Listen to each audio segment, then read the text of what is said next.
আসসালামু আলাইকুম প্রিয় ভিউয়ার, সবাই কেমন আছেন? আশা করি সবাই ভালো আছেন। আপনারা দেখতেই পাচ্ছেন আমার হাতে পোকো X3 একটি হ্যান্ডসেট রয়েছে। আর হ্যান্ডসেটটিতে আমি ক্যামেরা অ্যাপসটি ওপেন করার সাথে সাথেই রিয়ার ক্যামেরা কাজ করতেছে, কিন্তু ফ্রন্ট ক্যামেরা অপশনটি চালু করার সাথে সাথেই ফ্রন্ট ক্যামেরাটি ব্ল্যাঙ্ক হয়ে যাচ্ছে। তো আজকে এই ফোনটি আমি রিপেয়ার করে দেখানোর চেষ্টা করব। আর ফোনগুলো কী কারণে এ ধরনের প্রবলেম হচ্ছে, এই ধরনের প্রবলেম হলে সমাধানটা কী, সে বিষয়ে আজকে খুঁটিনাটি কথা বলবো। বর্তমান সময়ের প্রেক্ষাপটে জনপ্রিয় দুটি গেম রয়েছে, পাবজি এবং ফ্রি ফায়ার। এই দুটো গেমই কিন্তু মূলত ফোনগুলো ডেড হওয়া বা ফোনগুলোর মেজর যে প্রবলেম হচ্ছে, camera dead, touch issue, sound হচ্ছে না বা নেটওয়ার্ক প্রবলেম, এই ধরনের প্রবলেমের জন্য মূলত দায়ী। প্রিয় ভিউয়ার্স, ওয়ার্ল্ডে সারা বিশ্বে যতগুলো জনপ্রিয় ব্র্যান্ড রয়েছে তার মাঝখানে একটি জনপ্রিয় ব্র্যান্ড হলো শাওমি। আর শাওমিরই সাব ব্র্যান্ড হলো পোকো। পোকো যতগুলো ফোন লঞ্চ করেছে আর যতগুলো সেট বর্তমানে কাস্টমার হাতে আছে, সবগুলো ফোনই কিন্তু এক কথায় দুর্দান্ত, অনেক ভালো মানের হ্যান্ডসেট। তবু ভালো মানের হ্যান্ডসেট হওয়া সত্ত্বেও পোকোর বেশ কিছু দুর্নামও কিন্তু রয়ে গেছে। কীরকম? ফোনগুলো ঠিকমতো ভালো পারফরমেন্স করতেছে না। আমি এক কথায় বলতে গেলে ফোনগুলো যে ভালো পারফরমেন্স করতেছে তা না, ভালো পারফরমেন্স করতেছে কিন্তু লং লাস্টিং করতেছে না। দেখা যায় যে 1 বছর বা 1.5 বছর ইউজ করার সাথে সাথেই ফোনগুলো automatically touch problem, camera problem, এই ধরনের বেশ কিছু মেজর প্রবলেম রয়েছে।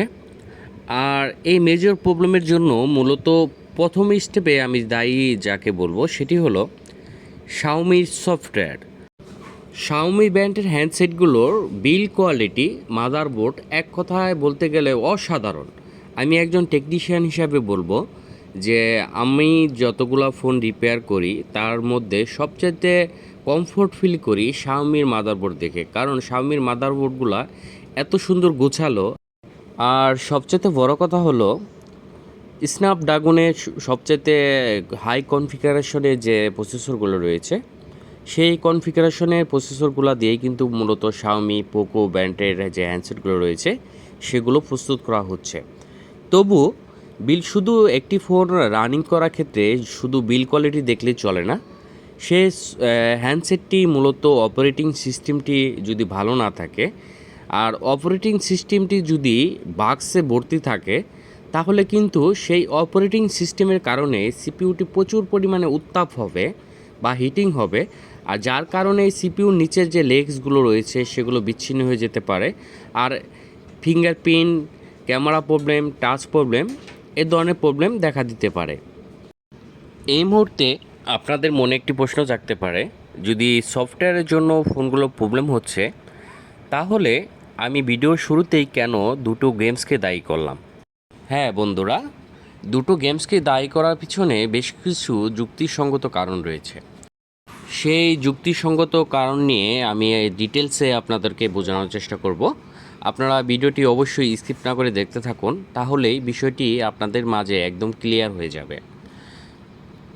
এখন আসি মেন টপিকে।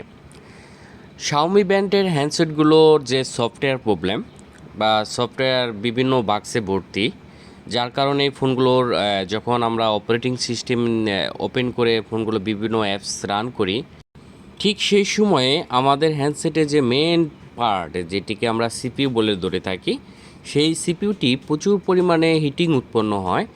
আর প্রচুর পরিমাণে হিট হওয়ার কারণে সিপিইউর নিচের যে লেগসগুলো রয়েছে সেই লেগসগুলো বিচ্ছিন্ন হয়ে যায়। আর যার কারণে touch problem, camera problem, fingerprint problem, এই ধরনের মেজর প্রবলেমগুলো দেখা যায়। শাওমি ফোনের সবচেয়ে বড় ত্রুটি যেটা, সেটি হলো সফটওয়্যার। আর সেই সফটওয়্যারের কারণেই মূলত হার্ডওয়্যারের প্রবলেমগুলো দেখা দিচ্ছে। এখন আসি গেমিং করার কারণে কেন হ্যান্ডসেটের সিপিইউগুলো ড্রাই হয়ে যাচ্ছে। মূলত আমাদের যে জনপ্রিয় দুটি গেম রয়েছে, যেমন ফ্রি ফায়ার বা পাবজি, এই দুটো গেমস আসলে যখন আমরা শাওমি ব্র্যান্ডের হ্যান্ডসেটগুলোতে অ্যাপসগুলো ওপেন করি, তখন শাওমি ব্র্যান্ডের হ্যান্ডসেটের যে অপারেটিং সিস্টেমগুলো রয়েছে, যেটি মূলত পুরোটাই কাস্টমাইজ করা, আর সেই কাস্টমাইজ হওয়ার কারণে আপনার এই গেমের যে সফটওয়্যার এবং কি ফোনের যে সফটওয়্যার, এই দুটো সফটওয়্যারের মাঝে যে একটি কম্বিনেশন হওয়া দরকার, সেই কম্বিনেশনটা অ্যাকুরেট হচ্ছে না, যার কারণেই হ্যান্ডসেটগুলোর সিপিইউটি ওভারহিটিং হচ্ছে। আর সেই ওভারহিটিং হওয়ার কারণেই মূলত হ্যান্ডসেটগুলোর সিপিইউগুলো ড্রাই হয়ে যাচ্ছে। এখন হয়তো আপনারা ক্লিয়ারলি বুঝতে পেরেছেন কেন শাওমি ব্র্যান্ডের হ্যান্ডসেটগুলো সিপিইউ রিলেটেড প্রবলেমগুলো দেখা দিচ্ছে। আর এই সিপিইউ রিলেটেড প্রবলেমগুলো রিপেয়ার করার জন্য একটি মাত্র ওয়ে, সেটি হলো সিপিইউটি রিমুভ করে পুনরায় রিবোলিং করে ফোনে ইনস্টল করে দিলে ফোনের যে প্রবলেম সেটি কিন্তু সলভ হয়ে যাবে। আপনারা দেখতেই পাচ্ছেন যে আমি এই মুহূর্তে সিপিইউটি রিমুভ করে নিচ্ছি। আরেকটি মেন বিষয় সেটি হলো সিপিইউটি রিমুভ করে রিবোলিং করে পুনরায় ইনস্টল করার পরে আপনারা যদি গেমিং করেন তাহলে কিন্তু আপনাদের এই হ্যান্ডসেটটি নেক্সট টাইমে আর কোনো প্রবলেম দেখা দিবে না। এই প্রশ্নটি অনেকের মনেই জাগে যে সিপিইউটি রিবোলিং করার পরে ফোনে কি আবার প্রবলেম দেখা দিবে। আমি বলবো না, অনেক ভালো এবং কি স্মুথ চলবে। প্রিয় ভিউয়ার্স, আর এই মুহূর্তে আমি পুরো কাজটি আপনাদের সামনে মাইক্রোস্কোপের মাধ্যমে দেখানোর চেষ্টা করব, তো ভিডিওটি ওয়াচ করতে থাকুন।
প্রিয় ভিউয়ার্স, আপনারা হয়তো দেখতে পাচ্ছেন যে ইতিমধ্যেই আমার হাতের হ্যান্ডসেটটির সিপিইউটি ক্লিন করা সম্পূর্ণরূপে কমপ্লিট হয়ে গেছে।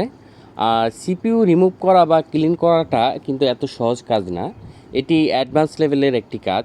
আমি বর্তমান সময়ের প্রেক্ষাপটে অনেক সময়ই আমার ইউটিউব চ্যানেলে যে অনেক ভাই আছেন যারা কমেন্ট করেন বা আমাকে হোয়াটসঅ্যাপে নক করেন বা ফেসবুকে যে গ্রুপসগুলো রয়েছে সেই গ্রুপসে ঢুকলেই দেখা যায় যে Poco X3, X2, X3 pro এই হ্যান্ডসেটগুলোর মাদারবোর্ডগুলো ডেট হয়ে গেছে, প্রবলেম ছিল ক্যামেরা প্রবলেম বা টাচ প্রবলেম। এই ধরনের প্রবলেমগুলো রিপেয়ার করতে গিয়ে ফোনগুলো ডেট হয়ে যাচ্ছে।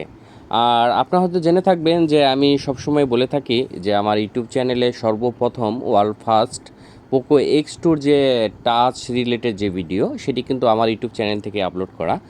আর আমি সবসময় এই হ্যান্ডসেটগুলো রিপেয়ার করার ক্ষেত্রে উইদাউট ডেড ডিস্ক, কোনো প্রকার ডেড ডিস্ক নেই না। আমি সবসময় ডেড ডিস্ক ছাড়া ফোনগুলো রিপেয়ার করে দিয়ে থাকি।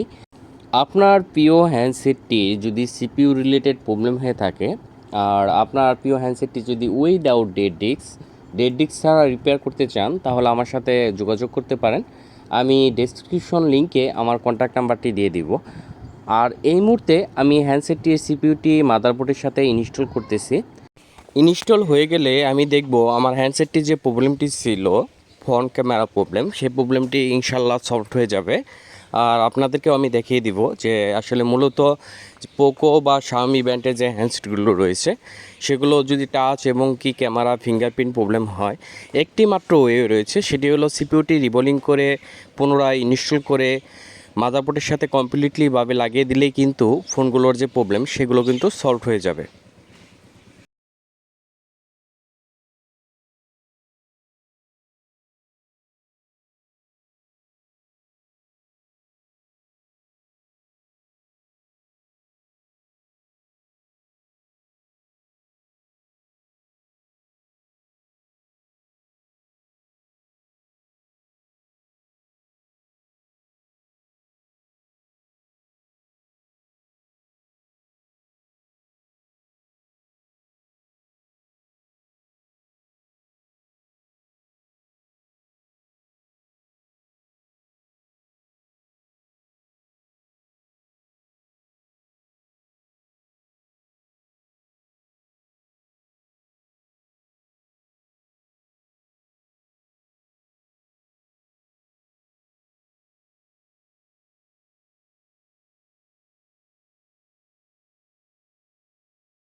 আপনারা হয়তো দেখতেই পাচ্ছেন যে ইতিমধ্যেই আমার হাতের হ্যান্ডসেটটি অন হয়ে গেছে এবং কি আমি ক্যামেরা অ্যাপসটি ওপেন করে নিচ্ছি।